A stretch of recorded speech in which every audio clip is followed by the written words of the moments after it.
Ustedes conocen al doctor José Cisneros, aquí lo tenemos nuevamente. Y como hay un escándalo mundial, y de verdad que hay ciudades, especialmente en Europa, donde la gente textualmente puedo decir que está aterrorizada y está desorientada, por cierto, muchos de ellos, sobre cómo evitar el famoso virus chino.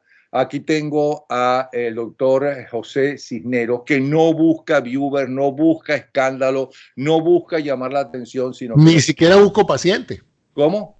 Ni si Ni busca... busco paciente ni busco cura para la virosis del coronavirus. Entonces aquí lo tenemos para que nos explique en qué situación estamos los venezolanos, tanto los que viven en Venezuela como los que han tenido que emigrar. Bienvenido, doctor Cisneros, ¿cómo está? Bien, gracias, Napoleón. Bueno, mira, primero tengo que crear un preámbulo y decir que para que una epidemia se produzca, tiene que haber una confluencia de tres grandes factores. Primero, un agente infeccioso contagioso. Eso es lo primero. Segundo, una población susceptible de ser infectada, bien sea porque no tiene defensas, como es en el caso de este virus, que nadie tiene defensa porque es un virus nuevo, o por razones de que la persona o la población estén depauperados de manera nutricional o de otro tipo de enfermedades. Y la tercera condición para que un proceso epidémico se propague rápidamente es la carencia de servicios médicos apropiados para contener el proceso tan pronto como sea posible. Una epidemia comienza por lo que se llama el paciente cero. Es ese primer paciente a través de la cual se puede saber dónde comenzó la enfermedad o tratar de precisar dónde comenzó la enfermedad. En muchas epidemias esto no se puede lograr ubicar. Eso en cualquier tipo de virus, en cualquier tipo de país. Cualquier tipo de país, en cualquier tipo de Está país, lo que se hablando llama de un aves. primer paciente. En este caso, se estima que en esta provincia china de Wuhan, un individuo que lidiaba con animales, bien sea los consumió por vía oral o entró en contacto con las secreciones de este animal, se infectó con este virus, que es un virus observado en animales, pero que nunca había sido observado en los seres humanos. Es parte de la familia de los coronavirus. Son muchos virus que tienen esa configuración geométrica. Cuando los ven en el microscopio electrónico, parecen una corona. Pero por eso se llaman coronavirus. Pero este virus en particular es un virus nuevo. ¿Qué es un virus? Un virus es un agente infeccioso, pero a diferencia de las bacterias, que son células, el virus no es más que un pedazo de código genético, Napoleón. Es un pedazo de ADN o de ARN que tiene la posibilidad de infectar una célula y hacer que esa célula comience a fabricar más virus idénticos a él. Llega un momento en que la célula, que no tiene otra actividad que producir virus, producto de este cambio en su estructura genética, se rompe, salen esos virus y contaminan a todas las otras células que estén alrededor, y en poco tiempo pues el paciente está atiborrado de virus. Y esos virus entonces, por las secreciones, por vías aéreas, por diferentes métodos de contaminación y de infección, infectan a otras personas que estén allí. Pronto, las autoridades sanitarias empiezan a ver la llegada a los centros de atención médica de muchos pacientes que particularmente tienen el mismo síntoma. O sea, todo el mundo llega con la misma cuestión. Entonces, cuando los médicos reciben muchos pacientes muy rápido, por encima de lo que es el ritmo habitual de llegada a un centro médico, ellos tienen la obligación de lo que se llama la notificación obligatoria. Ellos tienen que informar a las autoridades sanitarias que hay un brote de esa determinada enfermedad. Muchas veces, como no se sabe cuál es la enfermedad, el diagnóstico está pendiente, no se sabe todavía, porque si es una difteria o es sarampión o es paludismo, pues el doctor automáticamente hace el diagnóstico y ya se sabe. Pero hay veces que hay enfermedades que no se conocen los síntomas. Acuérdate del caso del VIH, que por mucho tiempo no se sabía qué era, la enfermedad del SIDA. Estos brotes epidémicos empiezan entonces las autoridades sanitarias a monitorizar qué tantas personas ocurren en una misma ubicación. Cuando esto se escapa de los linderos originales de donde se descubrió, se dice que ya hay una epidemia. Entonces vamos por brote epidémico, 5, 100, 200 casos, 300 casos. Ya cuando tú llegas a 1000 casos y 1000 casos fuera de la parroquia o de la ciudad donde está, ya tú estás hablando de una epidemia. Lo primero que se hace en las enfermedades contagiosas es evitar que las personas se puedan encontrar con otras personas, porque si la comunicación es de enfermo a sano, pues en la medida en que tú mantengas a los enfermos aislados, que es lo que se llama la cuarentena, y originalmente eran 40 días cuando se conoció la palabra, ahí viene la palabra cuarentena, de estar aislados por lo menos 40 días, para ver si la persona desarrolla la enfermedad o no la desarrolla. Si no la desarrolla, pues se puede decir que puede salir y liberarse del aislamiento. Entonces las autoridades sanitarias proceden de inmediato a la tipificación del virus. Esto se hizo en China y el médico que tipificó el virus dijo, señores, esto es un coronavirus y hay muchos pacientes llegando al hospital con síntomas respiratorios. Pareciera al principio una simple gripe, la famosa influenza, pero la influenza no produce cuadros respiratorios tan agudos y tan graves como los que se vieron en China. China hizo lo posible por contener la epidemia a la provincia china donde estaba. Es decir, usted no me sale de esta zona. Nadie entra, nadie sale hasta que aquí no se sepa lo que está pasando. Aún con todas esas medidas inéditas en la historia epidemiológica mundial, nunca un país había hecho algo así como poner preso a todos sus ciudadanos de un día para otro. En una ciudad nadie entra, nadie sale. Eso solo se puede hacer en un país totalitario. Pero se hizo. Y menos mal que se hizo porque por lo menos no se expandió a China y las últimas informaciones que tenemos es que ha bajado el número de nuevos casos en China. Pero fíjate que incluso es tan infeccioso el proceso que ya muchas personas que visitaron China o estuvieron en contacto con estas personas infectadas, que por cierto, debo añadir que muchas de ellas no tenían síntomas cuando ya estaban infectando. Es decir, que las personas a las cuales tú saludaste o que estornudaron al lado tuyo pueden no haber tenido ni siquiera ellos mismos la idea de que ellos estaban enfermos. Porque ya se ha probado que esta enfermedad puede transmitirse aún con personas que no parecieran estar enfermas. Uno de los síntomas tempranos que están usando para pesquisar rápidamente los casos es tomarle la temperatura. Tú verás que en muchos de los videos aparecen unos tipos con unas pistolitas que básicamente lo que hacen es medir rápidamente la temperatura de la piel para ver, por lo menos, no es que eso detecte la presencia, porque cualquier enfermedad viral inflamatoria también produce una fiebre, pero por lo menos aislarlo y sacarlo de la fila y decirle, vamos a ver qué es lo que usted tiene. El segundo paso sería hacerle los tests serológicos de sangre para saber si la persona realmente está enferma de este coronavirus. Entonces, vamos ahora al caso venezolano. Te hablé que en las primeras instancias... Pero un momentico, ya va. Los chinos, que tienen una larguísima historia y una antiquísima cultura, y que tiene montones de dialectos y que son miles de millones, siempre han comido animales de todo tipo, extraños, hasta perros, hasta los chau chau. De todo. Han comido Si has murciélagos. estado en China, sabrás lo exótico que son los platos que ellos te sirven. Pero, ¿por qué se da ahora y no se dio antes? Bueno, porque acuérdate que los virus mutan, Napoleón. Estos virus básicamente no es que tienen 2000 años de evolución, ¿no? Estos virus están constantemente mutando. Fíjate, el virus de la influencia cada año es diferente al del año anterior, por eso es que la vacuna no es tan exitosa en cada año, porque el virus va mutando y por lo menos ofrece cierto grado de inmunidad que te permite, si no que no te dé gripe, por lo menos que si te da no te dé tan fuerte, ¿no? Okay. La segunda pregunta es, ¿por qué se da solamente en seres humanos y por qué no se da en esos animales que son lo que, o sea, porque esos animales no se mueren por ese mismo virus que ellos han transmitido? Todo organismo vivo que está infectado de algo puede ser lo que se llama un portador sano. La inmunología de cada individuo es diferente porque su genética es diferente. De esa manera, pues, hay personas que, mira, en la época del polio nunca les dio polio. ¿Por qué? Porque eran naturalmente resistentes. Cuando la gran plaga europea, la peste negra, hubo mucha gente que no murió. La mitad de la población europea murió y la otra mitad no le pasó nada, aun cuando no había vacunas, ni antibióticos, ni nada de eso en 1917, 18, 19. Entonces, te estoy hablando de que hay gente que naturalmente es resistente a esto. Igual hay animales que mantienen el virus en sus células, pero ese virus es mantenido por el sistema inmunológico del animal y no complica o no daña la vida del animal. Pero cuando ese virus pasa a un ser humano que nunca había tenido exposición a ese virus, pues se produce lo que pasó con el coronavirus. Ahora, hay eso que se llamaba antes razas y que no sé cómo se llama ahora. Hay grupos humanos que son más susceptibles que otros de ser infectados y que se desarrolle el coronavirus. No, todavía no se sabe. Acuérdate que todo esto no tiene más de 3 o 4 meses de evolución, Napoleón.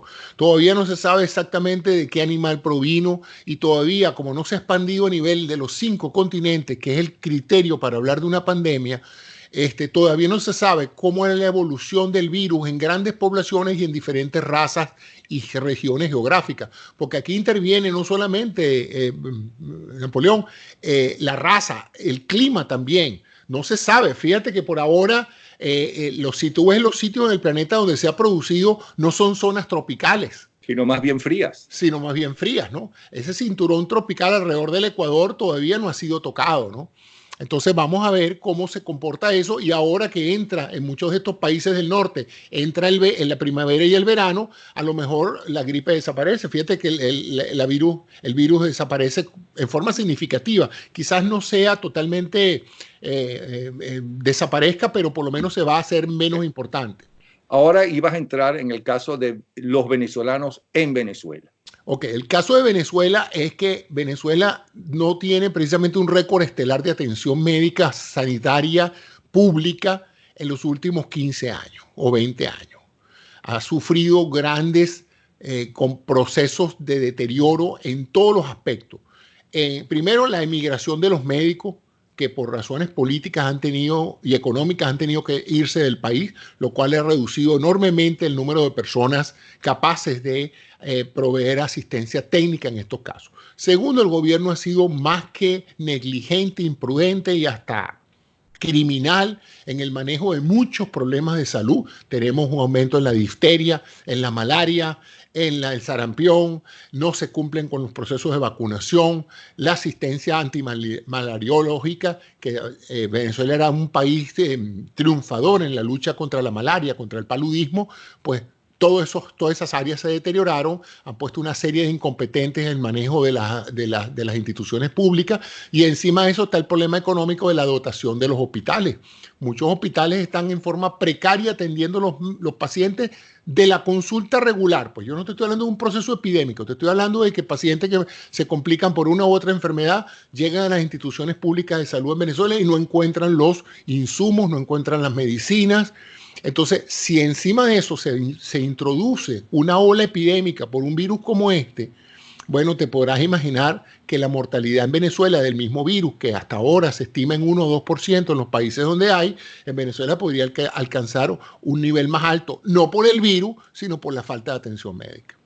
Ahora bien, en Venezuela la presencia de chinos, pero chinos que vienen de la China desde hace muy poco tiempo, que es en los negocios mineros, etcétera, etcétera. No hablo de los chinos que durante muchas décadas, desde los años 20, han llegado a Venezuela, que primero se encargaban de las tintorerías, luego ahora de la comida china. Comida china que es tan variada, etcétera. Nosotros tuvimos la mejor producción de cocineros chinos del mundo, la tuvimos en Venezuela. Bueno, aparentemente no hay ningún caso bueno, no sabemos, porque este régimen se ha caracterizado por esconder la información epidemiológica, Napoleón. Acuérdate que aquí también está llegando gente de Irán, y ya en Irán 2 importantes figuras políticas del gobierno iraní están infectados.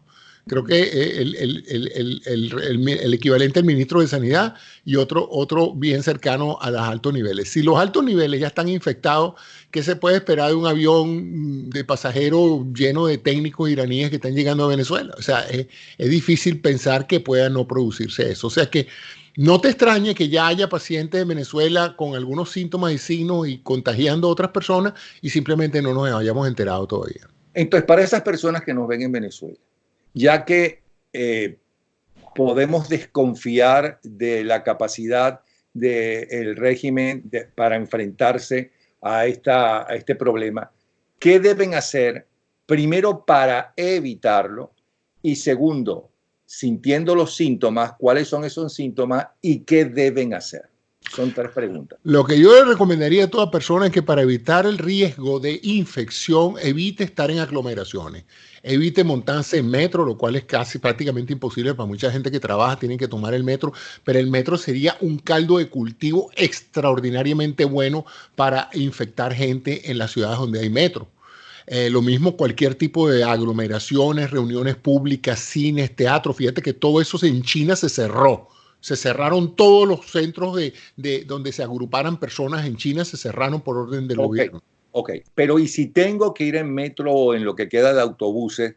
O si quiero ir al cine o si quiero ir al teatro porque necesito olvidarme del problema cotidiano o necesito ir a mi trabajo, ¿qué debo hacer? Tener mucho cuidado donde pone las manos, y si usted ve a alguien con catarro, tosiendo o estornudando, aléjese al menos 3 metros o 4 metros de esa persona. Por si acaso. Eso de llevar un tapabocas no es para los que no están infectados ni para dejarse de infectar. No, el tapabocas no te va a servir de nada. Si tú pasas la mano por una escalera mecánica donde haya 40.000 personas tocando esa banda de rodamiento, tú tocas eso, te lo metes en los ojos y te infectas, ¿no? La mascarilla no te va a favorecer para nada. La mascarilla funcionaría en aquellas enfermedades que se llaman airborne, que son transmitidas por el aire. Pero en este caso no se ha demostrado que la enfermedad sea transmitida por el aire. Es decir, que una corriente de aire lleve los virus, las partículas virales hasta ti, por el aire que estás respirando. Pero yo estoy en el metro, ¿no? Y no me hablo solamente de Venezuela y el metro venezolano, es que yo acabo de llegar de Nueva York y el metro está atestado. Así es. ¿Qué puedo hacer si estoy en el metro y no me puedo separar de una persona que estornuda 3 metros? Sino que estoy pegado. Lo primero que puedes hacer es cubrirte la cara y lavarte bien las manos, llevar una botella de gel contigo, ese gel antimicrobiano que venden en todas partes, una gelatina que tiene ese efecto de poder matar virus y algunas bacterias, y lavarte constantemente las manos y tratar en lo posible de no tocar cosas que están al alcance del público. Eso es lo único que puedes realmente hacer. Ok. Entonces, ya sé eso. Ahora, lavarte las manos, pero no te puedes estar lavando las manos. Sí, pero lavarse las manos mucho más a menudo que normalmente uno se lava. La boca es un acto instintivo de mucha gente, meterse el dedo en la boca, meterse en la nariz o en la conjuntiva del ojo para rascarse el ojo. Tratar de evitar entrar en contacto con ninguna mucosa del cuerpo. Ok, ya sabemos entonces eso. Ahora, ¿qué pasa si yo tengo gripe? ¿Cómo sé yo si esa gripe es una gripe normal y corriente que normalmente me da o que extraordinariamente me da, pero que es muy normal que un ser humano le dé gripe en varios momentos de su vida? ¿Cómo sé yo y cómo debo reaccionar? Ok, en la mayoría de los casos, la persona ya ha sido expuesta a gripe antes, de manera que la mayoría de la gente conoce los síntomas: carraspera en la garganta, congestión nasal, un poquito de malestar, un poquito de quebranto. Ese es el patrón típico de cualquier gripe, y cuando se inicia, se parece muchísimo. De tal manera que tú puedes en un momento dado utilizar las mismas terapéuticas sintomáticas que usas tus analgésicos, tus descongestionantes nasales, todo eso lo puedes hacer. Pero si tú sientes que empiezas a tener fiebre alta, que te sientes muy mal, el cuerpo es un gran termómetro de la misma situación en la que uno está. El que se siente realmente mal se voltea y le dice a un familiar: llévame al hospital porque me siento muy mal. O sea que ese es un criterio muy importante, muy subjetivo, tú lo dirás, pero es muy válido. La gente sabe cuando algo no es normal. Luego empieza la dificultad respiratoria en una persona que normalmente tolera bien su congestión nasal. Ahora no es un problema de la nariz tapada, ahora es un problema de la vía aérea. Tú sientes como que tomas aire, pero no llegas a llenar los pulmones, no estás oxigenando bien tu sangre, vas a tener que ir a un hospital. Lo que está pasando aquí, ya me estoy enterando de algunos casos aquí en el sur de la Florida que han ido al hospital con esa misma sintomatología. Bueno, apenas llegan, les tiran una burbuja, los pasan por un cuarto aparte y empieza el interrogatorio, porque hay que interrogar por ahora si tú has tenido contacto con alguien que venga de China o con un familiar de alguien que haya estado en China, Sur Corea, Italia, bueno, los países que ya han sido afectados. E incluso si has estado en California, porque ya tenemos casos en California y tuvimos casos allá en el estado de Washington. Entonces, se produce un primer aislamiento y lo que van es al test serológico. Te sacan sangre, pasan esa sangre por una serie de baterías de test, porque hay que confirmar la presencia de la respuesta inmunológica al virus, porque es muy difícil aislar el virus así de un día para otro, pero lo que sí sí se puede hacer con relativa rapidez es detectar si tú ya tienes una respuesta al virus. Si es así, inmediatamente eres aislado y llevado a un sitio de aislamiento infeccioso, de enfermedades infecciosas. E inmediatamente empieza la información de contacto, con quién ha estado usted, dónde estuvo reunido, todo, porque hay que contactar ahora a su vez a esas personas para saber si están exhibiendo los mismos síntomas, porque acuérdate que el proceso epidemiológico es una cadena de contactos. Claro. Ahora, la gente está aterrorizada porque además la información verdadera como la falsa, ¿no? Todo se está propagando a través de todas las redes, porque ahora no se sabe qué es verdad ni qué es mentira, ni en este, ni en otros casos, ni en política, ni en noticias en general. Ok. Toda persona que está contagiada y que tiene ese virus se va a morir. No, ese es uno de los aspectos interesantes. Este virus es muy contagioso, pero no parece ser tan mortal. Casi el 80% de las personas, 4 de cada 5, no va a necesitar asistencia médica. O sea, no va a necesitar irse al médico. En Europa, ya en Italia, lo están probando con aislamiento en su casa. Ni siquiera te hospitalizan, sino simplemente te piden que te quedes en tu casa y si te complicas es que te llevan al hospital. Pero de lo contrario, fíjate que en todos esos países, en todas esas situaciones donde se ha producido una cuarentena, los pacientes no se ven mal, se ven en los balcones de los hoteles, se ven en los balcones del crucero y eso que estaban en contacto con personas infectadas y aún así la mortalidad en esos recintos, en esos hoteles y en esos barcos no ha sido tan grande. ¿Ok? Entonces se da cuenta uno de que un paciente con un bien nutrido, bien hidratado y que no tenga condiciones previas, la mortalidad por esta enfermedad es poca. Pero de todos modos hay que estar atento porque es un virus nuevo del cual no conocemos mucho su genética, no hay vacuna, no hay agentes antivirales directamente afectando este virus, por lo cual pues es necesario mantener cierto nivel de precaución. Sí, según entiendo y he leído, el frío aparentemente con frío es más factible que se propague el virus. ¿Qué decir entonces del agua con hielo? ¿Qué decir de los refrescos con hielo? ¿Hay que tomar entonces, evitar el hielo? ¿Hay que evitar algún tipo de comida o de refresco? El frío o el calor desnaturalizan el virus y lo hacen no viable. En otras palabras, tanto el frío como el calor en áreas... acuérdate que el virus solo puede sobrevivir infectando una célula. Él no puede quedarse en una mesa 3 meses ahí viviendo sobre la superficie de la mesa, recibiendo la intemperie, recibiendo humedad, radiación solar y todo eso, porque él cualquier cosa lo desnaturaliza. El frío intenso o el calor intenso, por supuesto, que lo destruye. Lo que se refiere es que cuando hace frío, las personas son más susceptibles a las infecciones respiratorias. Fíjate que por eso es que ocurre el resfriado común. El frío, ¿verdad? Al introducirse el aire frío dentro de las vías aéreas, produce una vasoconstricción, una reducción del flujo sanguíneo en la mucosa. Y entonces en esos momentos pues se paraliza un poco la efectividad del sistema de la mucosa de defenderse de los virus. Entonces por eso es que una persona cuando sale se mete en un cambio de temperatura de una habitación a temperatura normal y pasa a una zona fría, esa sequedad y esa irritación que siente el aire frío dentro de la vía respiratoria hace más factible que la persona pueda ser infectada por el virus. Pero no es que el virus le gusta el frío. El virus es bastante liable, o sea, se puede desintegrar con temperaturas exageradas o bajas. Ok. Aunque ya contestaste parte de la pregunta que te voy a hacer, ya la respondiste, vamos a hablar entonces de los venezolanos que están en el exterior.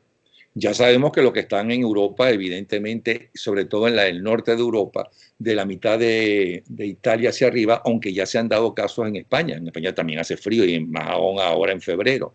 Ya se han dado casos. Pero los venezolanos que están en tierras cálidas o los venezolanos que están en el sur de Florida y no en Texas o en otras ciudades más al norte donde hay montones de venezolanos, porque en todos los estados norteamericanos hay venezolanos, ¿qué deben hacer? Bueno, seguir las recomendaciones que están en todas partes, lavarse bien las manos varias veces al día, eso es una medida útil en todo momento para todo tipo de enfermedades infecciosas y también por pura higiene es bueno lavarse las manos. Tratar de evitar sitios públicos de muchas concentraciones, a menos que no tenga otra alternativa, pero por ahora, mientras esté esta amenaza de epidemia, pues es importante que si no tienes que ir, si puedes postergar esa reunión en un estadio, en una cosa, muchos de estos eventos los están suspendiendo de todas maneras. En algunos estados donde ocurre el brote van a suspender las clases, y aquí muchas escuelas americanas se están preparando para eso, y previendo lo que tú dijiste, que es la desinformación en este caso, es, miren, no crean nada en internet, váyanse al cdc.gov, que es el sitio de control de enfermedades de los Estados Unidos, Centro de Enfermedades y Control de Estados Unidos. Ahí están dando boletines constantes con las recomendaciones suficientes. El gobierno tiene un excelente website en español y en inglés. Ahí está todo, no inventen nada. cdc.gov, Center for Disease Control.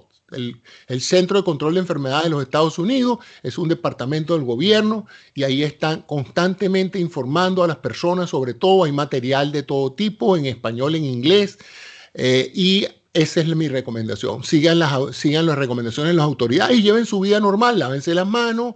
Y bueno, si ustedes se ven cerca de alguna persona que está estornudando, que está quebrantada, etcétera, traten de alejarse, más nada. Y eviten llevarse mucho las manos a la boca y a los ojos, y eviten contactar mucho. Ahorita hay mucha gente que antes de abrir un picaporte de una puerta o moverse por alguna parte, toma la precaución de llevar un pañito o algo para no tocar la superficie directamente. O sea, que la gente no debe ser como yo he estado haciendo durante toda esta conversación, con la mano en la boca.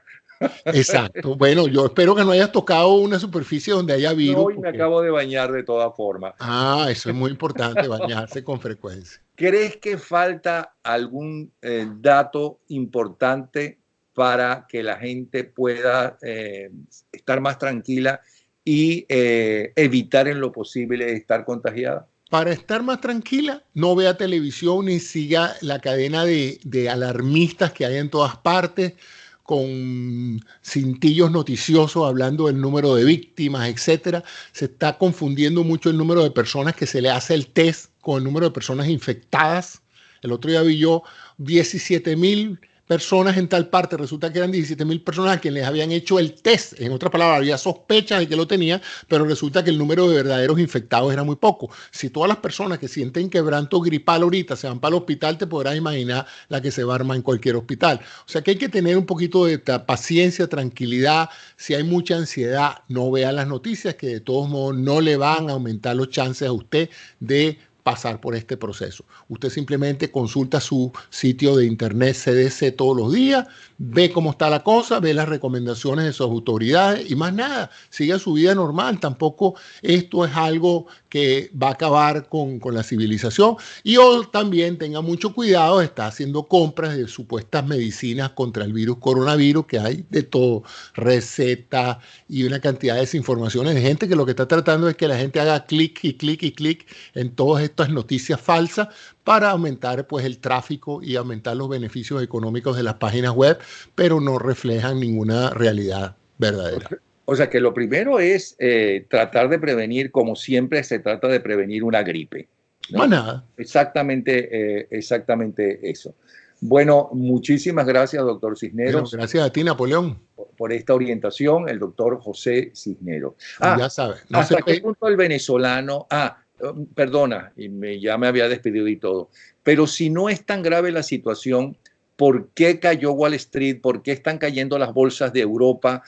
¿Por qué están cerrando empresas, fábricas? ¿Por qué ya la MAC dijo que la producción de todos los elementos que vende la MAC va a disminuir porque buena parte de ellos se hacen en China, si realmente no es grave la situación? Bueno, porque el gobierno chino paró el país, literalmente. Las más importantes industrias, no solamente de la provincia de Wuhan, que es una provincia industrialmente muy activa en China, sino otras provincias, en virtud del pánico que les da a ellos en un país de 1 punto pico billones de personas, una epidemia, esta gente paró el país, le prohibieron a los empleados que no fueran a las fábricas y acuérdate que China hoy es un importantísimo agente de la economía mundial. De eso dependen una cantidad de industrias en todas partes. La economía ya está interconectada y por lo tanto las expectativas de la... Mira nada más, no solamente el impacto de la producción de bienes materiales en China, el turismo europeo se cayó. Italia ahorita nadie viaja para Italia. O sea, la gente que iba para Inglaterra está esperando en algún momento que haya algún paciente. La cancelación de boletos de avión, la industria turística de los cruceros se ha venido abajo, la industria manufacturera. O sea, que esto va a tener un peso enorme en el producto mundial económico, ¿no? El Producto Bruto Mundial. Se estima pues que va a haber ya se estaba hablando de que este año podía haber una corrección de los mercados y una cierta recesión, y esto pues va a acelerar ese proceso.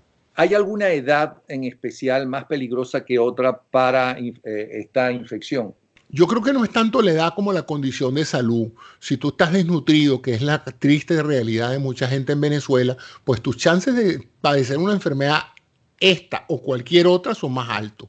Si tú tienes una pobre ingesta calórica, si tú no tienes una alimentación nutritiva en vitaminas y en proteínas, que cuestan cara las proteínas, bueno, tienes más probabilidad de enfermarte de cualquier otra cosa y más de un proceso epidémico como este. Esa sería una desventaja de nosotros los venezolanos, de nuestros vecinos colombianos, guyaneses. De todo país que se esté muriendo de hambre. ¿Cómo? De todo país que se esté muriendo de hambre. Pero nada de genética ni nada de eso. No. De todos modos, mira, los expertos internacionales en cuestiones de biotecnología están siempre preocupados y alertas por la posibilidad de que haya un germen, como les decían antes, un agente infeccioso que pueda matar mucha gente. Ya ha pasado antes en la historia de la humanidad y siempre pues se tiene ese miedo cada vez que aparece un virus o una bacteria que no se conocía. Pues muchísimas gracias nuevamente, doctor José Cisneros. Gracias, doctor. Hasta luego.